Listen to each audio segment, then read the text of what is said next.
Welcome back to the David Pakman Show.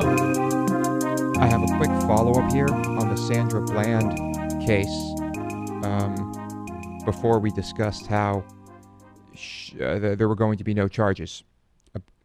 In her death, she was the one who was arrested and then found dead in her cell.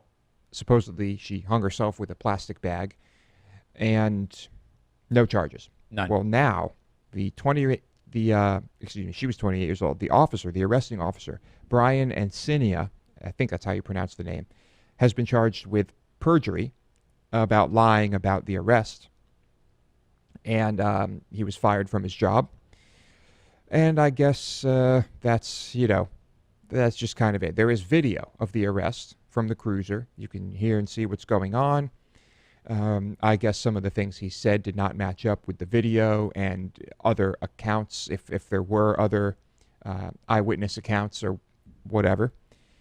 And so I suppose he has been fired as well. So is this justice in any way? Not really, he's not although the one who was looking over the cell and responsible for the people in those cells. Yeah. It's interesting because you rarely see perjury charges because it's really hard to prove that someone knowingly lied. I mean, people often go to court and you often have situations in trials where what is being said cannot always be true because people have directly conflicting statements about things. So quite literally, unless you have a sort of multiverse hypothesis that the people were in different universes at the time of what they described, somebody has to be saying things that aren't accurate. Now, most of the time, it's sort of attributed to lack of recollection. You don't remember properly. So it's sort of rare that you get a perjury charge based on a case like this. Yeah, and well, I guess we might hear what happens, but the firing, I think, is at least some tiny form of justice. I don't know. Yeah. It's a pretty bad situation. A lot of half measures. Yeah. Okay, let's talk about the Oculus. So the Oculus Rift VR headset, virtual reality headset, is kind of like the first, I think it is going to be the first widely available VR headset to hit the market, and it is going to have some software behind it. You'll be able to get games for it. There are developers working on stuff for it. It was purchased by Facebook, I don't know, maybe 2 years ago. Right. And the price does seem a little outrageous. At first, they estimated that the price announcement, this was a ballpark figure, but they thought it was going to be around $350. Not so much. This is going to cost $600. I have to tell you, I think even at that price, a ton of people are going to buy this. Oh, look how many people bought those stupid fucking Google glasses, right? For $1,500. Yeah, my God. Yeah, and when was the last time you saw someone wearing one of those? I mean, Yeah, I know Yogurt Store a year ago. Yeah. Google glasses, all right. Now the Oculus. Well, you won't be wearing the Oculus in public, at least I hope not. But it does seem like it has a lot of potential. And I would be very curious to play video games on this thing. So to be very clear, for people who don't understand how this works, the idea is instead of playing a video game, for example, and looking at it on your computer monitor, you put these things on, and it's a virtual reality headset. You turn your head to the left. It's like looking left within the game universe, except you're actually doing it by physically turning your body. So it is a fully immersive virtual reality setup. And the question I have is, most games don't actually work with this, right? I mean, how do you get I once saw a little demo video of how you get a game to work with this. And you have to do some sort of gymnastics in terms of settings in your video card and tricking the computer into working in this way. It's a whole thing. Right. So your best bet is just to play games specifically designed for the Oculus Rift. It might be your only choice when this thing is released. I don't know. But you are going to be limited to one per person. Yeah, you can only buy one. They're bundled with a headset and a couple games. And so if you don't know what this thing looks like, I mean, it looks like basically just giant kind of goggles Yeah. almost. It's like a screen that is basically held right in front of your eyes. Um, Now, but what I don't get, Lewis, is if you're playing a game, right? Let's say you're playing a game where you would normally use your keyboard to control the game, right? yeah, Once you put this thing on, you can't see the keyboard. controllers. So you have a controller is the Yep. idea. Okay. Yep. I think. But many games have way more buttons that require pressing than what would be on a controller. Well, I mean, not console games. Console games are designed for it, and these are going to be developed with that in mind, I suppose. Right. So I think it comes with an Xbox controller. I was going to say, is this Oculus, is this for computer or is it for a console? It's a standalone. I believe it's a standalone device. But it connects to your computer. No, I believe this is. I think it's a completely standalone device. Oh, okay. Because the tests I had seen done with it were connected to a computer, used as the computer's monitor. Well, maybe. Perhaps it will be. It might just be. I don't know. Maybe that is true because it's pretty small to be a standalone device. Yeah. So yeah. Anyway, I think the ideal use will be with a controller. It comes with an Xbox One controller. You can use these controllers with your computer, I believe. At least the PlayStation ones are Bluetooth. I'm not sure about Xbox, but maybe that is as well. I'm not a big gamer, but I am curious about this. I mean, it's technology that will eventually be applied well beyond just games. So I am curious to try it. Yeah, there certainly are going to be plenty of other applications. Just the price is, wow. It seems crazy to me. Mm-hmm. So, yeah, we'll keep our eyes on that. I certainly won't be buying one, but I hope a friend of mine does, so I get to try it. Right. And be prepared for many copycat things. You know, all those old VR, I remember 15 years ago going to some, quote, virtual reality thing where you take this technology and make it much older. And I put this thing on, and in a few minutes, I'm completely nauseated. Huh. I mean, I felt horrible. I had to take the thing off, and it just, the graphics were terrible. The game was terrible. Everything about it was awful. Yeah. So it's going to be interesting to revisit that now that we have arrived to the future, David. Yes, indeed. All right, moving on. This is a quick one about hidden categories on Netflix.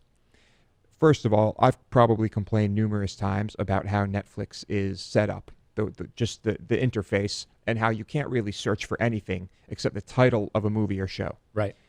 What the fuck? I can't even search for an actor. You can't search for a director. You can't search for a genre. You can't do any of that. Well, genres you can. I mean, you can browse. No, you can't, but you cannot search for a genre. I see. Yeah. And it's just so obnoxious because there is so much on Netflix that you will not see on those little lists it gives you. And so I suppose if you take a URL like netflix.com/browse/genre and you punch in a number, that if you just play around with some of these numbers, you could get some interesting categories that you will never see on Netflix, like period pieces, visually striking films for ages 5 to 7, and other things like that, film noir.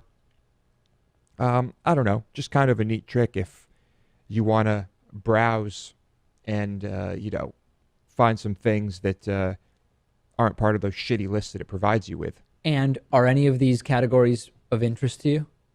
Well, I don't know how many there are. I mean, I think there are many of these categories, and so film noir certainly might be. But I don't know.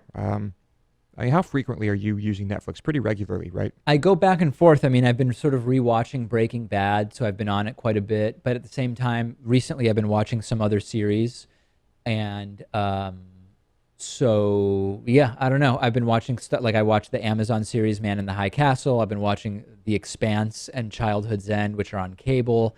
But yeah, the next thing I want to use is I think it's The Making of a Murderer on Netflix. Yeah.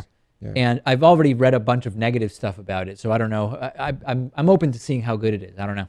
I've heard people talking about it, and they seem to really like it. Okay. I'm going to throw this one out there. I have a recommendation because I just watched it on Netflix. It's called Dark Star. It's about the artist H.R. Giger. Right. And he is the one whose his art kind of influenced the Alien movie.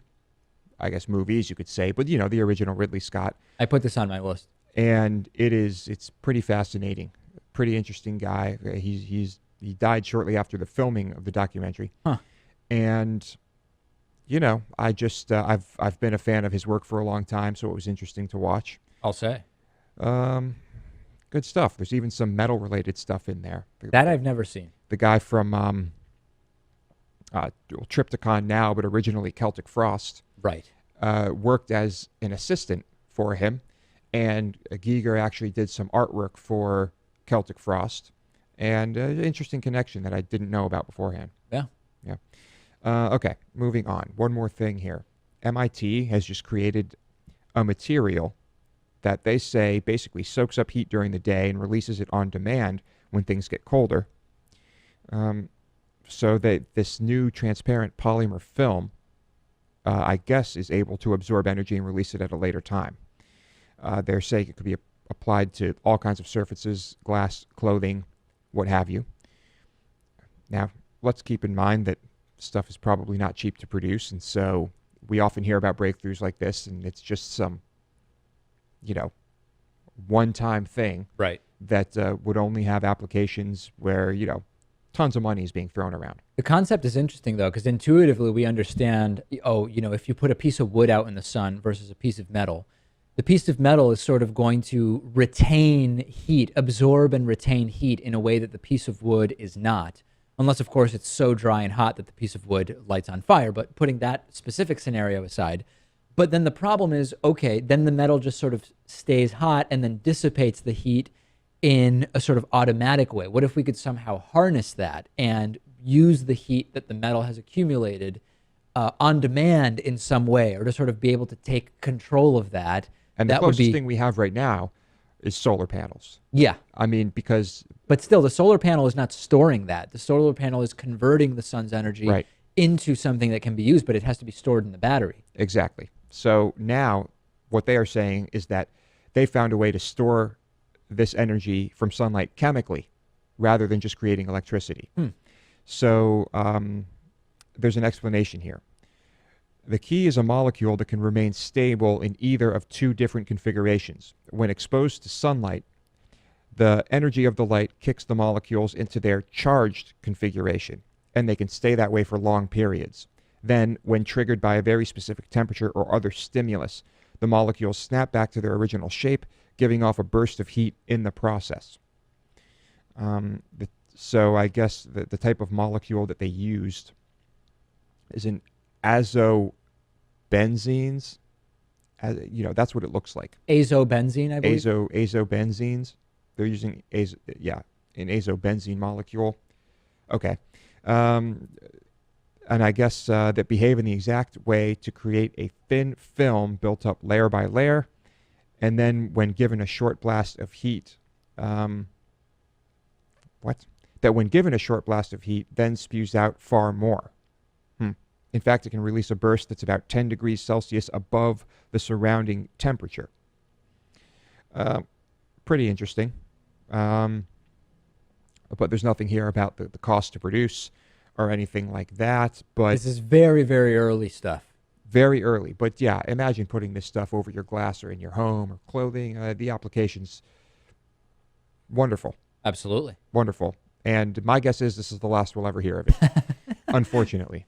We have followed up. We do like 10 of these stories, say, over a year. And we do get follow-up from like one. Occasionally. Yeah. It's not very common. I mean, a couple years ago, I remember we had multiple stories about breakthrough technologies in batteries. Right.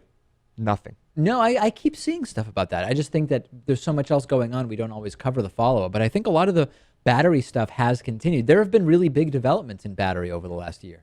Well, until I see those batteries available on your phone, on my phone, or at stores locally, whatever. All right. I mean, I suppose if they start being used in cars or I mean, what I like to see are cleaner batteries with better capacities and more efficient batteries overall being used in cars, and the home battery things with solar power now and all over the place. All these places where we are just using way too many dirty batteries. Right. Okay, we'll see. We will. That's it. The David Pakman Show at davidpakman.com.